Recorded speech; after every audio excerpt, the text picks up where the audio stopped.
Olá, tudo bem? Bem-vindo ao nosso Café com Ações. Saúde a todos. No nosso programa de hoje, que é um giro de notícias, a gente sempre faz uma reflexão, uma atualização de notícias, informações sobre o mundo empresarial, dos investimentos, bolsa de valores, sempre acompanhados de um bom café especial. Aventure-se nesse mundo que você não vai se arrepender.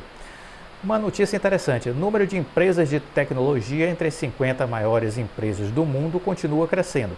Em 1990, das 50 maiores empresas do mundo, 3 eram de tecnologia. Em 2000, 9 eram de tecnologia.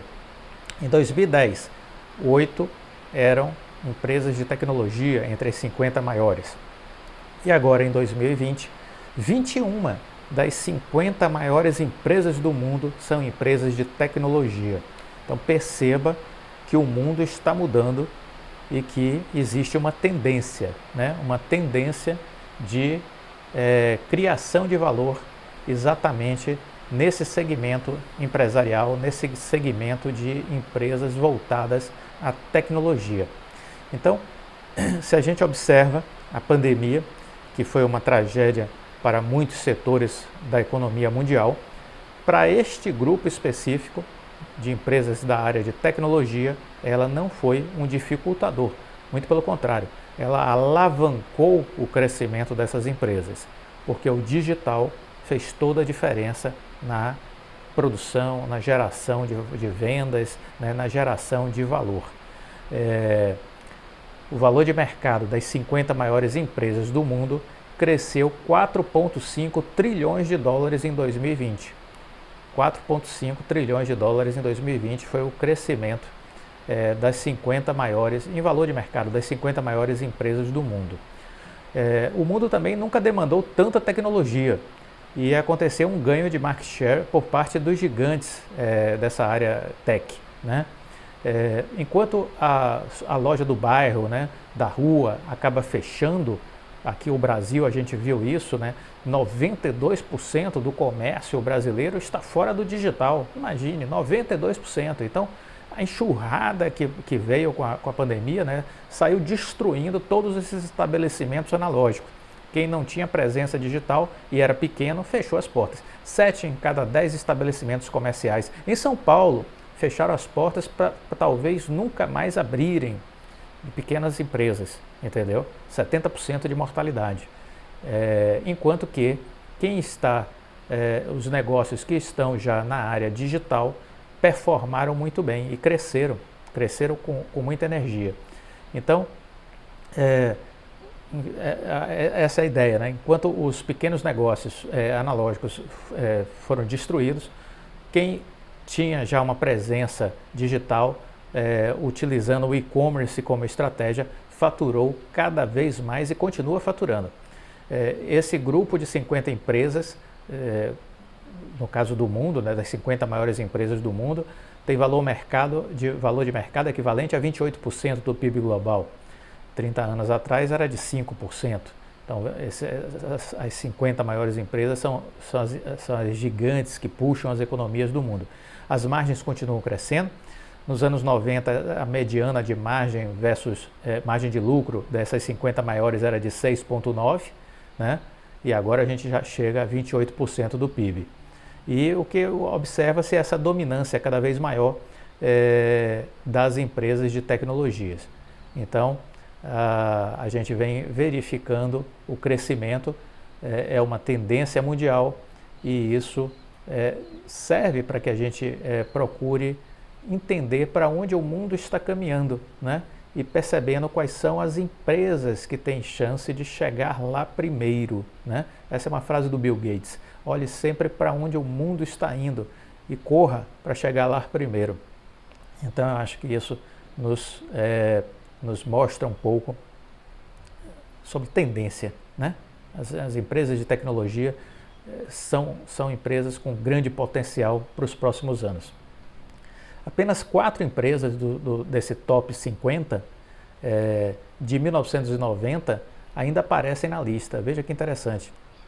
Da lista das 50 maiores empresas do mundo de 1990, puxando para 2020, Daquela lista de 1990, apenas 4 permanecem entre as 50 maiores do mundo. Veja que mudança, né? Estamos falando aí de 30 anos, né? 31 anos, 30 anos, de 90 para 2020, né? Então veja que em 30 anos, das 50 maiores empresas do mundo, apenas 4 continuam entre elas. A Walmart, a Procter & Gamble, a Johnson & Johnson e a Nestlé. As outras todas saíram dessa lista, né? Então essa é uma dinâmica também interessante, uma dinâmica empresarial que a gente vê aí de alternância de poder, né? Então esteja atento, porque as empresas elas não são eternas, elas passam por processos de transformação, algumas têm um processo de declínio, grandes empresas podem desaparecer, podem ser condenadas à irrelevância, e pequenas empresas podem virar gigantes no futuro, né? Foi o que aconteceu com a Apple, foi o que aconteceu com o Facebook, foi o que aconteceu com a Amazon, né? Com a própria Microsoft. Então, veja que empresas que surgiram em fundos de garagem hoje são gigantes globais, né? E outras que já foram gigantes no passado estão condenadas à irrelevância. Quem lembra da Kodak, que foi a maior empresa do mundo de fotografia, né, de rolo de filme, de fotografia? Não se falava em tirar fotos sem pensar na Kodak. E hoje é uma empresa que está aí condenada a uma irrelevância, tentando se reestruturar, se reinventar, né? Bom, além disso, eu queria destacar que temos uma notícia que essa semana foi muito positiva, que são os dados da cidade de Serrana, interior de São Paulo, que eles conseguiram reduzir a mortalidade na cidade em 95%. A Serrana é uma cidade que viveu a experiência de uma aplicação de vacinação em massa.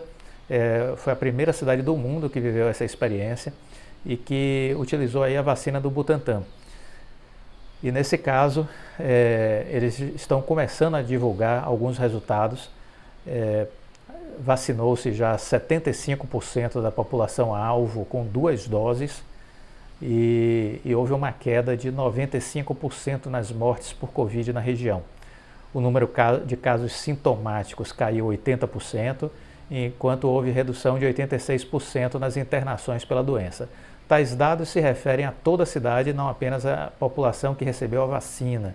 Também foram vistos mesmo com o trânsito de pessoas em áreas de alta transmissão, né? O fato de que as pessoas estejam vacinadas reduz o número de casos entre os não vacinados. É uma proteção indireta. Por isso é importante que aquele que tiver a oportunidade de se vacinar o faça, explicou Ricardo Palacios, diretor médico de pesquisas do Instituto Butantan. A imunização coletiva poderá inclusive permitir que crianças e adolescentes voltem às aulas, ainda que não tenham sido vacinados. Serrana vai na contramão do país como um todo, que conta com mais de 461 mortes e um ritmo de imunização lento, apenas 20% da população foi vacinada até agora. Existe apenas um caminho para controlar a pandemia, e isso tem sido dito cada vez por mais pessoas da área de saúde, da área de ciência, que é a vacina. O próprio ministro Paulo Guedes tem repetido isso, falta o país acelerar a vacinação. Mas o próprio ministro Paulo Guedes reconhece de que é a maior contribuição para a retomada da economia a vacinação em massa. E ela tem que ser rápida, não adianta dizer, não, até o fim do ano está todo mundo vacinado, ou 70% da população está vacinada, é tarde, entendeu? Isso tem que estar acontecendo no primeiro semestre, entendeu? Não tem vacina. Bom, aí foi falta de planejamento, falta de organização, falta de prioridade, uma série de erros cometidos nessa gestão de crise pelo governo federal, pelos governos estaduais e municipais também, entendeu? Para mim, a gestão de crise no Brasil, nota zero, nota zero, nota zero. Essa é a minha visão de consultor, minha visão de administrador de empresas, entendeu? Marcos Borges, diretor do Hospital Estadual de Serrana, explicou que os testes começaram com um censo, foi mapeada toda a população, 28 mil de 45.664 habitantes, 28.380 eram adultos, fizeram aí um teste de sorologia, verificando que 25,7% dos moradores tinham algum contato prévio com o vírus já. Aí a cidade foi dividida em várias áreas, ao todo 25, agrupadas em 4 grandes grupos. Depois houve um escalonamento de aglomerados e a vacinação foi feita progressivamente em cada grupo, né? Hoje, 95,7% do público-alvo recebeu a imunização. E a vacina começa a ter um efeito protetor no indivíduo a partir da segunda semana da segunda dose, entendeu?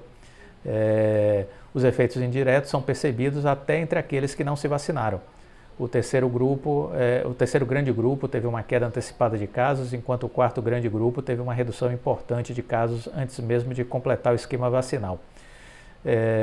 Estão sendo acompanhados todos esses casos, internações, mortes já ao longo de 19 semanas epidemiológicas em cada grupo, em cada um dos 4 grandes grupos que foi criado. E o diretor do hospital afirmou também que houve 67 eventos adversos graves, mas nenhum relacionado à vacinação. Então eles estão monitorando qualquer pessoa que tem um evento adverso grave, eles vão investigar, ver se aquilo é fruto de alguma outra coisa ou da vacina, e eles dizem que nenhum caso de evento grave foi relacionado à vacinação. 4,4% das pessoas indicaram algum tipo de reação adversa na primeira dose, 0,02% delas interferindo com atividades diárias e 0,2% relataram algum tipo de adversidade após a segunda dose, nenhuma que interferisse com suas atividades diárias. Então é uma notícia boa. Na coletiva que o Butantan fez ontem com a imprensa, vários órgãos de imprensa do mundo, pessoal da Alemanha, dos Estados Unidos, Itália, Espanha, vários órgãos de imprensa estavam ali acompanhando atentamente a divulgação dos resultados dessa experiência de Serrana, e que acende aí uma luz no sentido de que sim, a vacina é uma estratégia importante para a mitigação dessa pandemia e para reduzir ela a um nível, vamos dizer assim, de segurança e de tranquilidade para que a retomada econômica aconteça, né? Quanto mais a vacina está lenta, mais dificuldade a economia tem de reagir. É simples, gente. Isso é um pensamento tão lógico, tão óbvio, e que às vezes ainda me causa espanto, que eu vejo que algumas pessoas não conseguem entender minimamente essa lógica.